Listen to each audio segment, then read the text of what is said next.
Ndabasuhuje mu mwese mutega amatwi ibiganiro bya Nice 10 TV. Jye Damol 10. Ku isi hariho ibintu byinshi bitangaje yewe buri umwe wese ashobora gukeka ko bitanashoboka kuba bibaho. Ku itariki ya 24 Kanama mu 1930 nibwo Leta Zunze Ubumwe za Amerika zatangiye gufata umwanzuro wo gufunga tumwe mu duce twazo tutizewe mu bukerarugendo. Si Leta Zunze Ubumwe za Amerika gusa zafashe uwo mwanzuro, kuko hari n'ibindi bihugu byagiye biwongeraho mu myanzuro yabyo. Uyu munsi tugiye kuganira ku duce 5 duteye inkeke kudusura, yewe umuntu atakugira inama yo kujya no kudusura. Aha ni hamwe ugera ukabushyiza ubuzima bwawe mu kaga mu buryo budasubirwaho. Twihuse ku mwanya wa 5 mu duce duteye ubwoba cyane ku isi, aho nta muntu wakugira inama yo kujya kwasura. Aha turasanga agace kitwa Snake Island. Aka ni agace gaherereye mu gihugu cya Brazil, mayiro zirenga 93 uvuye mu murwa mukuru wa Brazil, Sao Paulo. Aka ni agace aho nta kiremwamuntu cyemerewe kuhakandagiza ibirenge. Ibi bituruka ku bihumbi by'inzoka z'ubumara buhambaye cyane zituye kuri icyo kirwa. Umuntu wa nyuma wakandagiye kuri icyo kirwa ntabwo yabashije kuharenga. Uyu ni umurobyi wageze kuri icyo kirwa by'impanuka mu 1920, gusa ntabwo byaje kumugendekera neza kuko yariwe n'ibihumbi by'inzoka akasiga ubuzima. Uyu bamusanze mu bwato bwe yitabye Imana, umubiri we wose wuzuye amaraso, bigaragara ko yariwe n'inyamaswa z'inkazi zihambaye. Ibi byumvikanisha ko ako gace kugasura ari ugushyira ubuzima bwawe mu kaga. Nicyo cyemezo kibi waba ufashe mu byemezo bibi waba warafashe mu buzima bwawe bwose.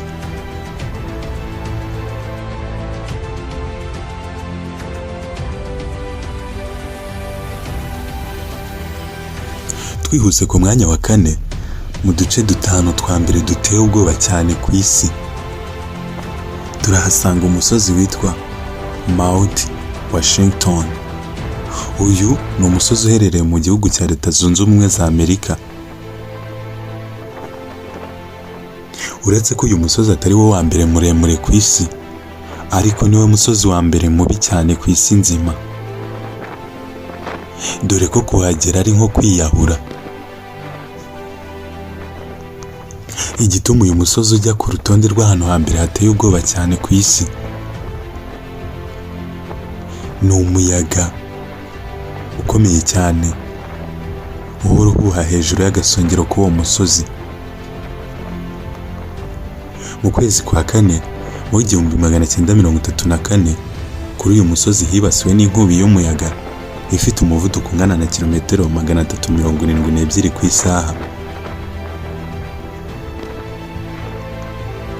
Ikirere gikonje cyane ndetse n'urubura ruremereye nk'amabuye y'amasarabwayi ruhora ruhanuka hejuru y'umusozi biri mu bituma uwo musozi kuwusura hari icyemezo kibi waba ufashe, bikanawushyira ku mwanya wa 4 mu hantu hateye ubwoba cyane ku isi nzima.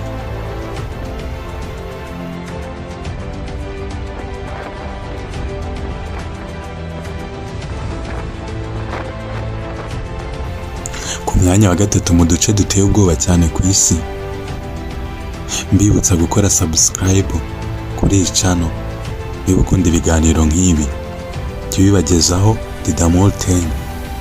Ku mwanya wa 3 mu duce duteye ubwoba cyane ku isi, aho nta kiremwamuntu cyagakwiye gusura utu duce, aka ni agace bita Death Valley.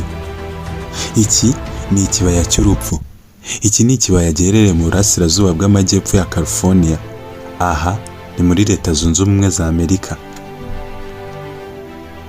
Aka ni agace gaherereye mu butayu bwa California. Aka ni agace kabi cyane, gashobora gushyuha kugera ku kigero cya degere Fahrenheit 144. Ubwo ni degere Celsius zisaga 63 mu gihe cy'amanywa. Ubwo ni ubushyuhe buhambaye cyane bwigeze bugaragara mu mateka y'isi. Igitangaje, mu gihe cy'ijoro hashobora gukonja kugera ku kigero cya degere Fahrenheit -10. Ubwo zingana na degere Celsius -23 munsi ya zero. Kugira ngo ubyumve neza, firigo dukoresha mu ngo zikonjesha cyane, inyinshi zigarukira kuri degere Celsius -5. Aka kandi ni agace kabi cyane udashobora kubonaho n'igitonyanga cy'amazi. Ubaye ufite umubiri wihangana cyane, ntabwo ushobora kurenza amasaha 18 utarava mu buzima mu gihe wakandagiye muri iki kibaya cya Death Valley. Aha kandi ni agace gatangaje cyane kanateye ubwoba, aho karimo amabuye ashobora kuva mu gace kamwe akerekeza mu kandi nta kintu kiyasunitse. Ibi bisa n'ibitangaza ariko biriho. Nicyo gishyira ku mwanya wa gatatu iki kibaya cya Death Valley mu hantu hatanu hateye ubwoba cyane ku isi.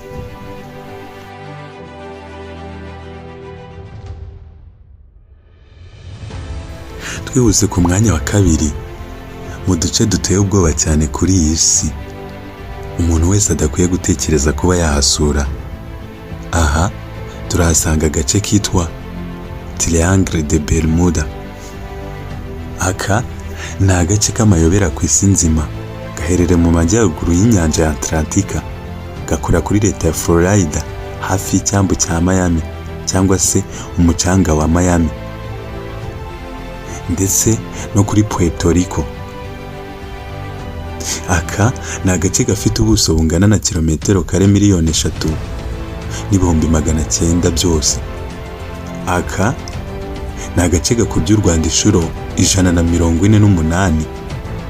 Gusa ni agace k'amazi gusa, ntiwumve ko hari ubutaka buhagaragara. Gakubye u Rwanda inshuro 148 gusa ko ni amazi gusa.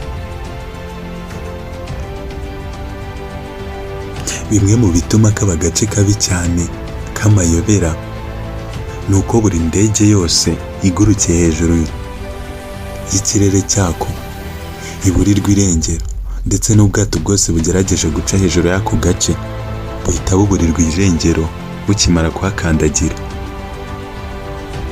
Byinshi kuri aka gace tuzabiganira ku kiganiro cy'ubutaha. Gusa aha ntitwagenda tutavuze kuri Flight 19. Iyi yari gurupe y'indege 5 za gisirikare za Amerika zaburiwe irengero zikimara gukandagira hejuru y'aka gace ka Triangle de Bermuda. Kuva icyo gihe kugeza na n'ubu, izo ndege uko ari 5 ntago zirigera ziboneka, zaburiwe irengero zikigera hejuru y'ako gace.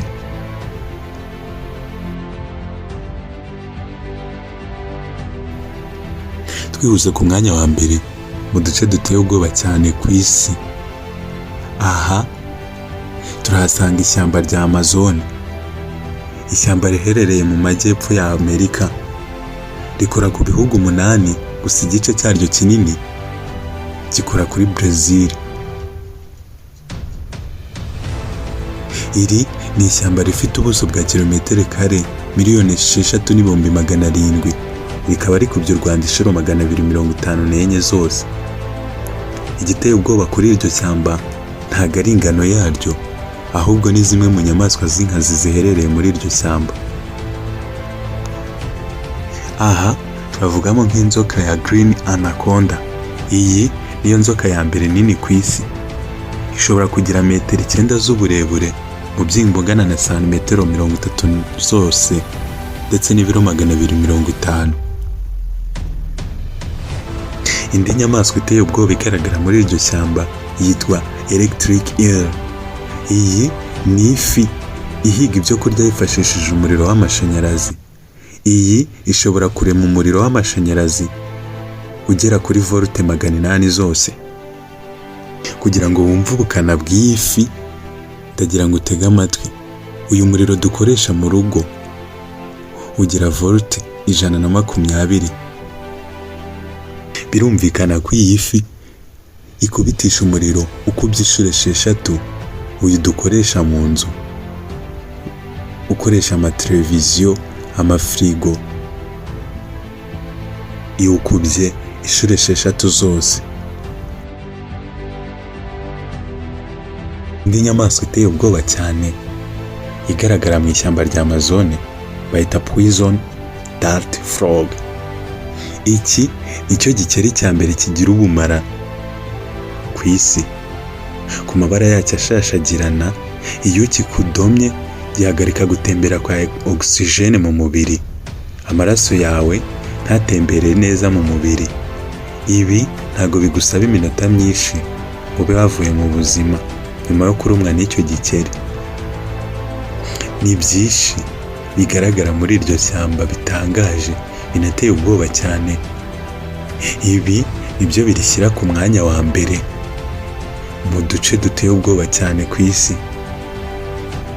Aho kudusura ari ugushirika ubwoba, ukamenya ko uri hagati y'urupfu ndetse n'ubuzima.